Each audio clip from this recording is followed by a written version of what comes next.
Tell us about finding out your child had a hearing loss. When we first found out our children had hearing loss, our oldest was 3, so he was aged out of ECI, and our youngest was about 10 months old.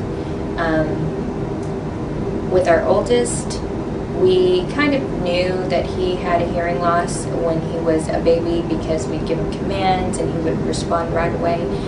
So we inquired to our doctor about what could it be. We didn't have a family history of hearing loss, so we didn't. That was the last thing we suspected. We thought that maybe it was something else, mental retardation or something else that just didn't sit right. So our pediatrician just assured us that maybe we're just calling him too many different names, and that it probably wasn't anything to worry about. It wasn't until we decided to enroll him into pre-K that we decided we needed a second opinion. So we took him to a different doctor who, his very first thing was to send us to the ENT, and the ENT referred us to the audiologist to have an ABR done.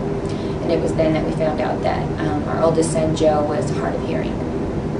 When our second son was born, he passed his newborn hearing screening test.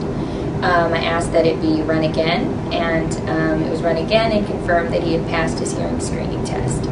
But it was even there in the hospital that we knew that that Julius was probably a lot like Joe. Julius, when he was born, wanted to sleep through the first night in the hospital as long as the lights were out and you didn't touch him. And any type of sensory would wake him up. And I just thought, well, maybe he's just going to be a really good baby. But by 6 months old, when he was sitting up and I went to pick him up from daycare, I would call his name and every other baby in the room would turn to me, and he didn't. So we knew that at that point that we needed to take him into.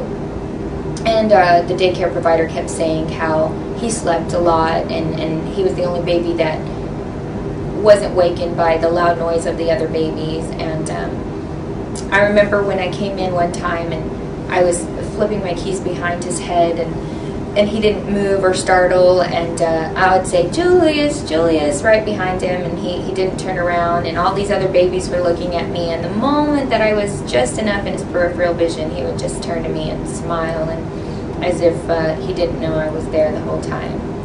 So we were able to have our doctor believe us, because of course we were with the new one, and we're able to get the ABR done a lot faster.